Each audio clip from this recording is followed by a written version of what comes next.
అందరికీ నమస్కారం అండి. ఇప్పుడు వినబోయే కథ పేరు భావబంధాలు. రచించిన వారు డి కామేశ్వరి గారు. కథ విందాము. వరుణ్, రేపు ఆదివారం కదా, మధ్యాహ్నం భోజనానికి రండి, జానకి కొడుకుతో అంది. ఏదన్నా విశేషమా? ఎవరన్నా వస్తున్నారా? ఆరా తీశాడు. కొడుకుని అమ్మ పిలవడం, కొడుకు అమ్మని చూడ్డానికి రావడానికి విశేషం ఉండాలా? కొంచెం మాట్లాడాలి. సాయంత్రం వరకు ఉండి వెళుతురుగాని. వరుణ్ ఒక్క క్షణం ఆగి, తను లేదు, వాళ్ళింటికి వెళ్ళింది అని ఫోన్ కట్ చేశాడు. 11 గంటలకొచ్చిన కొడుకు భుజం చుట్టూ చెయ్యి వేసి ఆప్యాయంగా, పిలిస్తే గాని రావు, నెలయింది తెలుసా వచ్చి, అంది కినుకగా. అవునమ్మా, ఆదివారం వచ్చేసరికి ఏమిటో బద్ధకంగా ఉంటోంది. రిలాక్స్గా సోఫాలో వాలి, కిందటి వారం నువ్వు వచ్చావుగా, కలవడం ముఖ్యం. ఎవరింటికొస్తే ఏమిటి అన్నాడు నవ్వి. నవ్య ఉంటుందనుకున్నా, అందుకే ఇద్దరినీ రమ్మన్నా. తను ఓ సోఫాలో కూర్చుంటూ అంది. వారానికల్లా గాలి అటు పోతుంది ఆవిడ గారికి. నేను 7 గంటలకి ఇంటికొచ్చేసరికే లేదు. ఫోన్ అన్నా చేసి చెప్పలేదు. అదేమిటి, మళ్ళీ ఏదన్నా గొడవ పడ్డారా? చెప్పకుండా వెళ్ళడం ఏమిటి? అమ్మా, నాకేం తెలియదు, నన్నేం అడక్కు, విసుగ్గా అని. తనిష్టం వచ్చినప్పుడు వెళుతుంది వస్తుంది, నేనేం అడగను. అదేమిట్రా, ఎక్కడికి వెళుతున్నది భార్య చెప్పదు, ఎక్కడికెళ్ళావని భర్త అడగడు. ఇదేం సంసారం? మీ ఇద్దరి పద్ధతి ఏమీ బాగోలేదు, మందలింపుగా అంది. అమ్మా, నేనందుకే రాను. వచ్చిన దగ్గర నుంచి నీతి బోధలు సాధింపులు. ఇంట్లో తన గోల, ఇక్కడ నీ గోల. నేనేం చెప్పినా నువ్వు కోడల్నే సపోర్ట్ చేస్తావు. ఎందుకు చెప్పడం? అన్నం పెట్టు, తినేసిపోతా, దురుసుగా అన్నాడు. ఏమిట్రా నాన్న, చిన్న పిల్లాడిలా అలక. 30 ఏళ్ళొచ్చినా. కొడుకు చేయి పట్టుకుని నిమురుతూ అంది జానకి. నీకంటే కోడలు ఎలా ఎక్కువవుతుంది? కానీ మన ఇంటికొచ్చిన పిల్ల కూతురే అనుకోవాలి. ఆ అమ్మాయి మనసు నొచ్చుకుని తల్లి కొడుకు ఒక్కటే అనుకోకూడదని తన వైపు ఆలోచించి పెద్దదానిగా సర్ది చెప్తాను. బాబీ, ఒక ఆడదానిగా, అమ్మగా, భార్యగా, అత్తింటి కోడలిగా వచ్చిన ఒక అమ్మాయి మనస్థితి ఎలా ఉంటుందో మీకేం తెలుస్తుందిరా? పుట్టి పెరిగిన ఇంటిని, ప్రేమాభిమానాల మధ్య పెరిగిన అమ్మాయికి ఒక్కసారిగా అన్నింటికీ దూరమై కొత్త చోటు, కొత్త ఇల్లు, కొత్త మనుషులు, కొత్త అలవాట్లు, కొత్త వాతావరణం మధ్య ఇదంతా నాది, వీళ్ళందరూ నా వాళ్ళు అనుకోవడానికి సమయం పడుతుంది. భర్త అన్నవాడే తనవాడు, కావలసిన వాడు అని నిన్నే నమ్ముకుని వచ్చిన అమ్మాయికి నీకు మేమున్నాం, నువ్వు మా దానివి, ఈ ఇల్లు నీదే అన్న భరోసా ఇవ్వడం మన పని. అలాంటి భార్యకి నువ్వు ఆసరాగా నిలవాలి.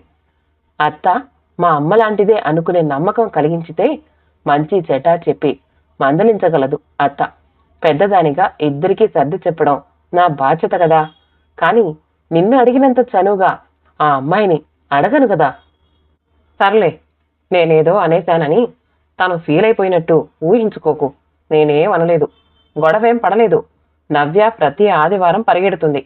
ఈసారి శనివారమే వెళ్ళింది. చెప్తే వద్దంటానా? వద్దంటే మానుకుంటుందా? అందుకే అస్సలు పట్టించుకోను, అసహనంగా అన్నాడు. నిన్న నవ్య ఇక్కడికి వచ్చింది. చాలాసేపు మాట్లాడింది తెలుసా, నెమ్మదిగా అంది జానకి. తెల్లబోయాడు వరుణ్. క్షణంలో తేరుకుని, ఆహా, మరి నన్నెందుకు అడుగుతున్నావు? తాను నీకేం చెప్పిందో అందుకేనా క్రాస్ ఎగ్జామిన్ అన్నాడు సూటిగా చూస్తూ.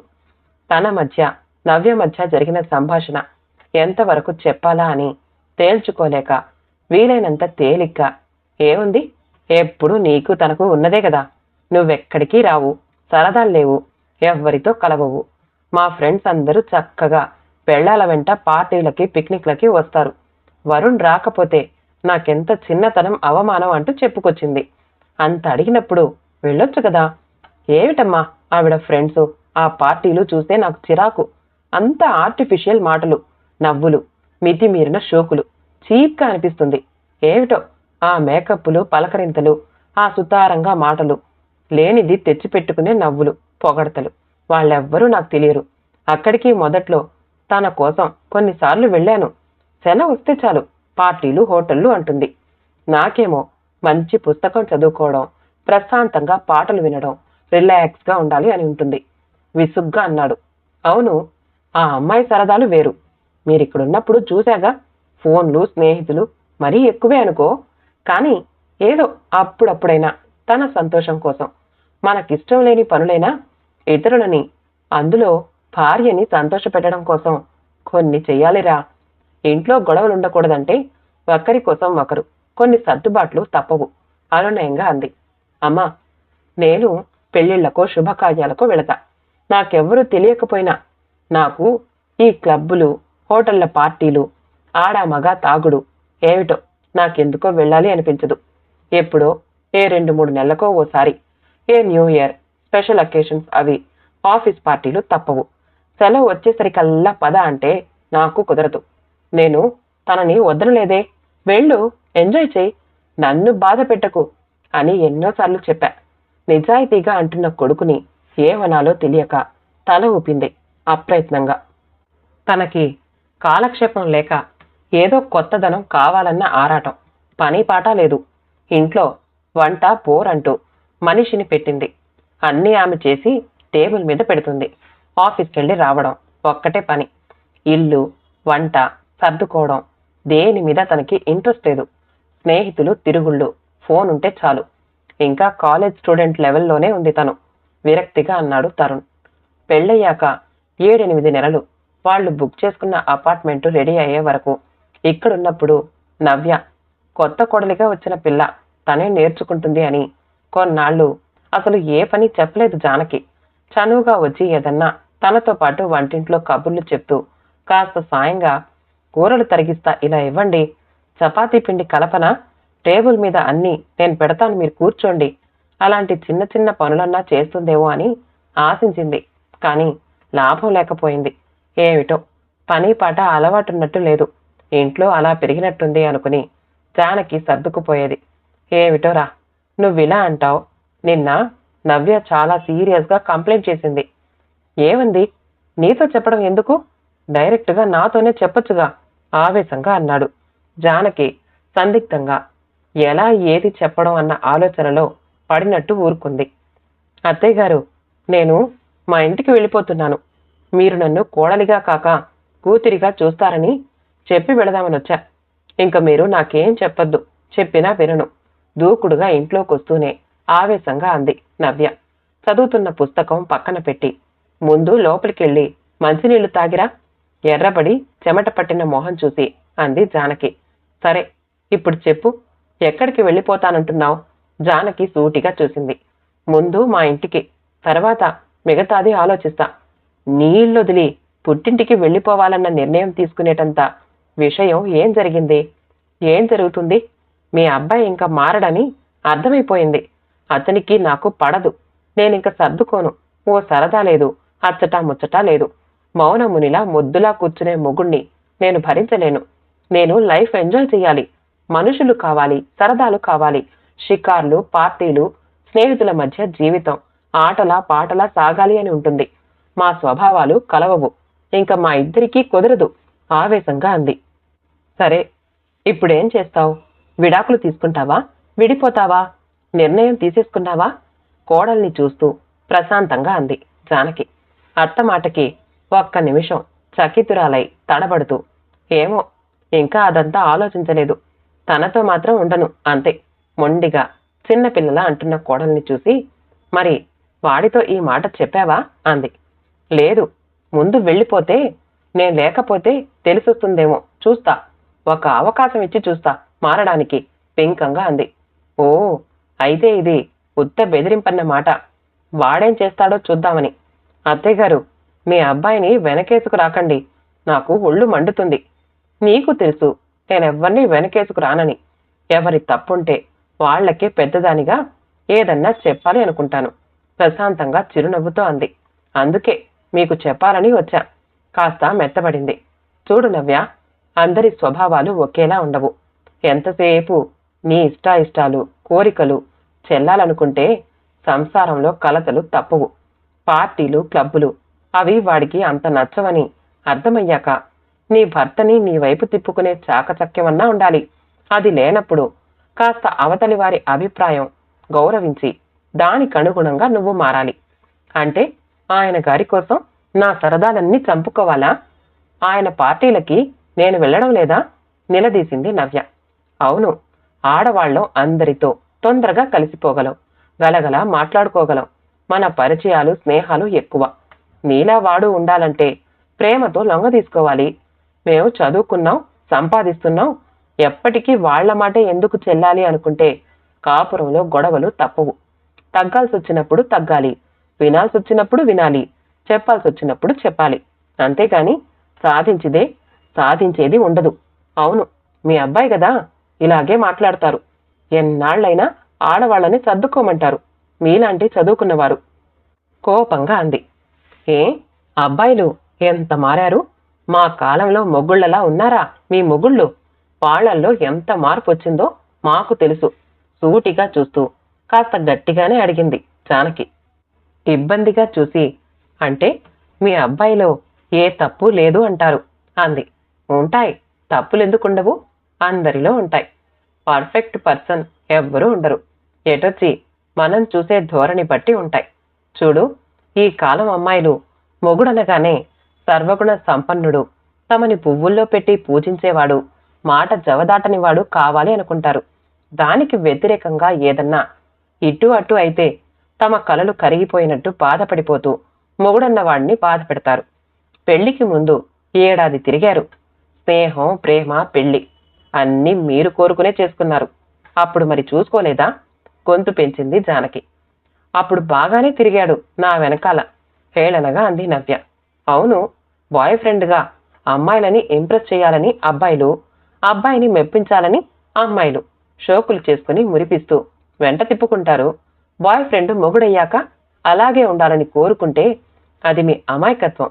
నవ్య, ఇచ్చి పుచ్చుకుంటేనే అభిమానాలు పెరుగుతాయన్నది గుర్తుంచుకో. నా జోక్యం ఉండకూడదని ఇన్నాళ్ళు నేనేం అనలేదు. ఇంకా పెళ్లి కాని అమ్మాయిలా సరదాలు తిరగడాలు తగ్గించుకుని ఇల్లు, సంసారం, మొగుణ్ణి కాస్త పట్టించుకుంటే అన్నీ అవే సర్దుకుంటాయి. అత్తగారి మాటల్లో మందలింపు ధోరణికి ఉక్రోషం వచ్చేసి విసవిస వెళ్ళిపోయింది నవ్య. నేను చెప్పాల్సినవి కాస్త గట్టిగానే చెప్పాను. అంత చెప్పాక అలా అలిగి వెళుతుందనుకోలేదు. సరే, ప్రతి ఆదివారం ఆవిడకి అలవాటే కదా, రేపు ఆఫీస్ ఉంది కదా, వస్తుందిలే సర్ది చెప్తూ అంది జానకి. అమ్మా, ఇంకా నువ్వేం ఫోన్లు చెయ్యకు, ఎప్పుడు రావాలంటే అప్పుడు వస్తుంది, రాకపోయినా నేనేం అడగను చిరాగ్గా అన్నాడు. కొడుకు కోపం అర్థమైంది. వరుణ్, ఒక మాట చెప్పనా? మీ పెళ్ళయ్యి 2 ఏళ్లు నిండిపోయింది. జీవితంలో ప్రతి దశలో మార్పు ఉండాలి. పెళ్ళైన కొత్తలో కొత్త భార్య, ప్రేమ, మోజు, మోహం, అనుబంధంతో 1 ఏడాది తొందరగానే గడిచిపోతుంది. తర్వాత భార్యాభర్తల అనుబంధం గట్టిపడాలంటే పిల్లలు పుట్టుకొస్తే వారిద్దరి జీవితంలో మార్పు వస్తుంది. పిల్లల పెంపకంలో ముద్దు ముచ్చట్లతో అనుబంధాలు పెనవేసుకుని ఆప్యాయతలు పెరుగుతాయి. పిల్లల కోసం అలవాట్లు, అభిరుచులు మార్చుకుని సర్దుబాటు ధోరణి అలవడుతుంది. ఇప్పుడు బాయ్ ఫ్రెండ్స్, ప్రేమలు, మోజులు, ముచ్చట్లు, ఆకర్షణలు పెళ్లికి ముందే జరిగిపోతున్నాయి. ఏ కొత్తదనం, ఏ మార్పు కనబడక పెళ్ళంటే ఇంతేనా అనిపించడం. కాపురంలో బాధ్యతలు, ఉద్యోగాలు, సర్దుబాట్లు పైన పడి ఏ త్రిల్లు కనపడదు. ఉద్యోగాల్లో అలసి సొలసి దాంపత్యంలో శృంగారానికే తావు కనిపించనంతగా అలసిపోతున్నారు.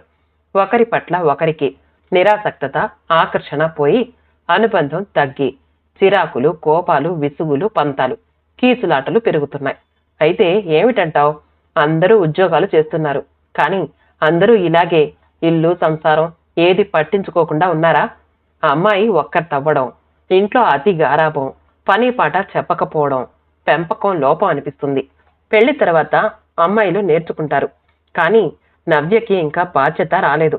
ఏదో తన ఇంటికి తను వెళితే సంసార బాధ్యత వస్తుందనుకున్నా. అందుకే నీకు కోపం వచ్చినా బాధపడ్డా ఇల్లొదిలి నీ దగ్గరికి రాలేదు. నేనుంటే అస్సలు పట్టించుకోదు, పని పాట నేర్చుకోదని. అవునమ్మా, మొదట కోపం వచ్చినా నువ్వు ఎందుకు రానన్నావో, ఒక్కతివి ఎందుకు ఇక్కడ ఉంటానన్నావో తర్వాత అర్థమైంది. అమ్మా, నువ్వు నవ్యకి ఏం ఫోను చేయకు, చెప్తున్నాను అంటూ విసురుగా వెళ్ళిపోయాడు. రావోయ్ వరుణ్, రారా మామగారు ఆప్యాయంగా ఆహ్వానించారు. అత్తగారు లేచి నిలబడి, రా ఇలా కూర్చో, చాలా సంతోషంగా ఇద్దరు ఆహ్వానిస్తూ ఉంటే కాస్త ఆశ్చర్యపోయాడు వరుణ్. తాను ఊహించిన ఆ ప్రసన్న వాతావరణం, గంభీరత కనబడకపోవడంతో ఒక విధంగా రిలీఫ్గా ఫీల్ అయ్యాడు. వారం రోజుల తర్వాత వరుణ్ ఒకసారి నువ్వు అర్జెంటుగా రావాలి. మామగారి నుంచి ఫోన్ దాగానే నవ్య ఏం చెప్పిందో ఈయన పిలిచి ఏం నీతులు చెప్తాడో, క్రాస్ ఎగ్జామిన్ చేసి అల్టిమేటం ఏమిస్తాడో. సరే, ఒకసారి వాళ్లతోనూ మాట్లాడి నవ్య గొడవ తేల్చుకుందాం అన్నట్టు వెళ్లిన వరుణ్ అక్కడ ఎదురైన అభిమాన ఆహ్వానం, ప్రసన్న వాతావరణం చూసి ఏమిటి అర్జెంటుగా రమ్మన్నారు అన్నాడు కూర్చోకుండానే. అర్జెంటుగా కాక మామూలుగా చెప్పే కబురా అది? మనవడు వస్తున్నాడోయ్ మరి మాకు. ఇదిగో చూడు, ఇంకా మీరిద్దరూ చిన్నపిల్లల తగవులు మానేసి డాడీ మమ్మీల రోలుకి ప్రిపేర్ అవ్వడం మొదలుపెట్టండి సంబరంగా ఆనందంగా అన్నాడు. వరుణ్ ఒక్క క్షణం అర్థం కానట్టు చూసి తర్వాత ఏమిటి నిజమా సంభ్రమంగా అన్నాడు. నవ్య చెప్పలేదు నాకు. దాని మొహం దానికి తెలిస్తే కదా వికారం వాంతులు అంటూ తిండి తినకపోతే వాళ్ళమ్మ డాక్టర్ దగ్గరికి తీసుకెళ్ళింది. వెళ్ళు వెళ్ళు, గదిలోకి వెళ్ళు అంటూ తరిమాడాయన. ఏదో పాపం నా బాబుకి తండ్రి ప్రేమ ఉండాలి కదా అని వస్తున్నాను తెలుసా దబాయింపుగా అంది నవ్య కారులో బొంగుమూతి పెట్టి. అబ్బే పర్వాలేదు, పుట్టని బాబు మీద అంత ప్రేమ పుట్టుకొచ్చేసి నన్ను ఉద్ధరించడానికి వస్తున్నావు. వెల్కమ్ హోమ్ వ్యంగ్యంగా ఎత్తిపిడిచాడు వరుణ్. నాకుంది, నీకే లేదు నా మీద ప్రేమ. భుజం మీద తలవాల్చి ముద్దులు గునిసింది. నీ తిక్క వేషాలు ఆపి కాలేజ్ గర్ల్ అవతారం నుంచి అమ్మ అవతారానికి ప్రిపేర్ అవ్వు. పిచ్చి పార్టీలంటే కాళ్ళు విరగ్గొడతా, డ్రింక్ ముట్టుకుంటే చేతులు విరగ్గొడతా. నోరు మూసుకుని చెప్పినట్టు విను బెదిరించాడు నవ్వుతూ. అబ్బో మొనగాడు బయలుదేరాడు కాళ్ళు విరగ్గొట్టడానికి. నాకే హాయిగా ఉద్యోగం మానేసి ఇంట్లో తింటూ కూర్చుంటా, మరీ మంచిది. అదేం కుదరదు. 9వ నెల వరకు ఉద్యోగం చేస్తావు, లేకపోతే నీలాంటి బద్ధకస్తులు పుట్టుకొస్తారు తిని పడుకుంటే. చలాకీగా ఉండాలి, ఆరోగ్యం సరిగ్గా ఉండాలంటే. డ్రింక్ అది తెలుసులేవోయ్, డాక్టర్ చెప్పిందిలే నాకు. నీతులు చెప్పకు నాకు. కడుపున పడగానే కంట్రోల్ చేస్తున్నాడు, ఇది అది చేయకూడదు అంటూ. పుట్టాక ఎలాగో నా ఫ్రీడమ్ అంతా పోతుంది కాబోలు విచారం నటించింది నవ్య. అంతే, రంకెలు వేసే గిత్తకి ముక్కుతాడు వేస్తారు పొగరు దించడానికి, నీలాంటి దానికి పిల్లలు వేస్తారు విడికించాడు వరుణ్. బాల్కనీలో నుంచి ఆరాటంగా ఎదురు చూస్తున్న జానకి కారు దిగి సరదాగా లోపలికొస్తున్న కొడుకు కోడల్ని తలుపు దగ్గరే ఇద్దరినీ కలిపి సంతోషంగా చుట్టేసింది. వియంకుడు చెప్పిన శుభవార్త తర్వాత వరుణ్ ఫోన్ చేసి వస్తున్నామని చెప్పిన దగ్గర నుంచి ఆవిడకి సంతోషంతో గాలిలో తేలిపోయినట్టుంది. ఇంట్లోకొచ్చాక కొడుకు చెప్పిన కబుర్లు వింటూ, అవునాయనా, పెళ్లికి పలుపుతాడు నడుం కట్టి, మొగుడు పెళ్లాన్ని కట్టడి చేస్తాడు, పిల్లలు పుట్టుకొచ్చి సంసార బంధాన్ని బిగిస్తారు. అమ్మా, ఎంతైనా ఆడవాళ్లనే సపోర్ట్ చేస్తావు అన్నాడు వరుణ్. అదేం కాదు గాని నిజం చెప్పనా, మన దేశంలో సంసారాలు సగం పిల్లల వల్లే నిలుస్తాయి. పిల్లలే భార్యాభర్తలని బంధించే బంధాలు అంది ఇద్దరిని మురిపెంగా చూస్తూ జానకి. కథ సమాప్తమండి. కథ నచ్చితే మా ఛానల్ని లైక్ చేయండి, షేర్ చేయండి, సబ్స్క్రైబ్ చేసుకోండి. మళ్ళీ కలుద్దాం ఇంకో మంచి కథతో.